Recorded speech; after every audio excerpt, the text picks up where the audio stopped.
Hai guys, hari ini saya akan menunjukkan tentang letak geologis wilayah Asia Tenggara. Oke, kita akan buka peta tentang persebaran gunung api di wilayah Asia Tenggara.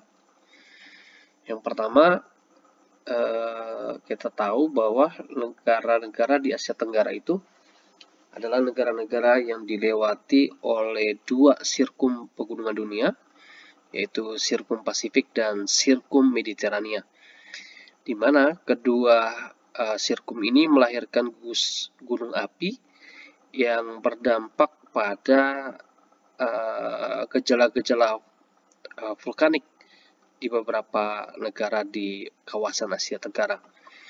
Nah, berikut adalah persebaran gunung api seperti yang saya tampilkan. Ini adalah wilayah Asia Tenggara. Kalau kita perdekat lagi atau kita zoom in, kita akan melihat sebaran gunung api. Nah, daerah-daerah titik-titik merah itu adalah daerah-daerah gunung api, sementara yang warna hijau itu adalah titik-titik rawan gempa. Untuk memahaminya, saya akan tampilkan map legend. Dan di sini kita bisa lihat ini adalah legenda dari keterangan peta ini. Kita bisa melihat yang warna coklat itu adalah benua, sedangkan yang warna biru itu adalah lautan. Benua, lempeng benua maksudnya. Nah, daerah Asia Tenggara adalah daerah-daerah yang di sini, yang kita lihat ini. Ini adalah Sirkum Mediterania. Kalau kita perkecil lagi, Mediterania itu dimulai dari sebelah selatan Eropa. Ini kira-kira di sini Eropa. Nah, dari sini, dari pegunungan Alpen ke Laut Tengah, kemudian turun ke Asia Barat, kemudian membatasi antara semenanjung Arab, naik ke atas menuju pegunungan Himalaya dan gugusannya, ya, turun ke bawah, tenggelam di laut ini, Laut Andaman, kemudian muncul di selatan Indonesia, Kepulauan Mentawai, kemudian sepanjang pantai selatan sebagian barat Pulau Sumatera, kemudian selatan Jawa sampai dengan ke Nusa Tenggara Barat, NTT, dan Flores. Ini adalah daerah-daerah yang dilewati oleh Sirkum Mediterania. Sedangkan Sirkum Pasifik dimulai dari benua Amerika, bagian selatan, lihat, bagian selatan, dari sini, naik ke atas menuju sepanjang pantai barat benua Amerika. Kita lihat, ini adalah bagian dari Pegunungan Rocky ke atas, terus nyebrang di Laut Bering, kemudian turun ke bawah ke Jepang, kemudian sebagian ke Filipina. Di Jepang terbagi menjadi dua, ya, satu ke arah timur, satu ke arah barat. Yang ke barat itulah yang kemudian turun ke Filipina, kemudian ke Sulawesi. Dari Sulawesi dia turun ke bawah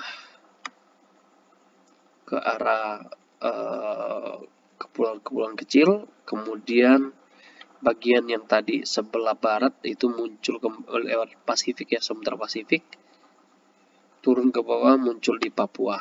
Papua nanti akan dilanjutkan sampai ke Kepulauan Salmon, Papua, kemudian berakhir di Fiji. Demikian Nah, sekarang kita lihat dampak yang ditimbulkan dari adanya wilayah yang dilewati oleh sirkum pegunungan dunia. Yang pertama, pasti daerah ini akan memiliki guncangan gempa dengan intensitas tinggi dibandingkan dengan wilayah-wilayah yang jauh dari pertemuan lempeng. Nah, di Indonesia sendiri ada 4 lempeng setidaknya yang membentuk. Yang pertama ada Eurasia, ini dari atas. Kemudian ada Indo-Australia, lempeng Indo-Australia. Kemudian ada dari atas lempeng Filipina, dan dari sebelah timur atau sebelah kanan peta ini ada lempeng Pasifik. Beberapa lempeng itu bertabrakan di Indonesia dan membentuk gugusan gunung api yang tadi merupakan bagian juga dari sirkum pegunungan dunia. Selain itu, tentunya daerah-daerah karst tabrakan maksudnya itu akan membentuk gunung api aktif. Terlihat dari titik-titik gunung api ini yang warna merah, ini adalah gunung api aktif. Wilayah Indonesia ini sangat banyak sekali gunung apinya. Nah, dampak positifnya daerahnya bisa subur karena abu vulkanik sangat cocok untuk pertanian. Selain itu, kita bisa gunakan beberapa material-material yang keluar dari gunung api sebagai bahan bangunan seperti kerikil, pasir, dan seterusnya. Selanjutnya, kita juga bisa memanfaatkan fenomena-fenomena vulkanik gunung api sebagai pariwisata. Beberapa pariwisata yang menawarkan gunung api baik aktif ataupun sudah tidak aktif. Contohnya di Indonesia misalnya ada Tangkuban Perahu, kemudian ada Dieng, kemudian ada Bromo. Nah, daerah-daerah ini menjadi daerah-daerah tujuan wisata yang populer. Dan kata lain, dampak yang ditimbulkan dari adanya aktivitas gunung api secara positif, salah satunya adalah meningkatkan pariwisata. Demikian, terima kasih, sampai jumpa.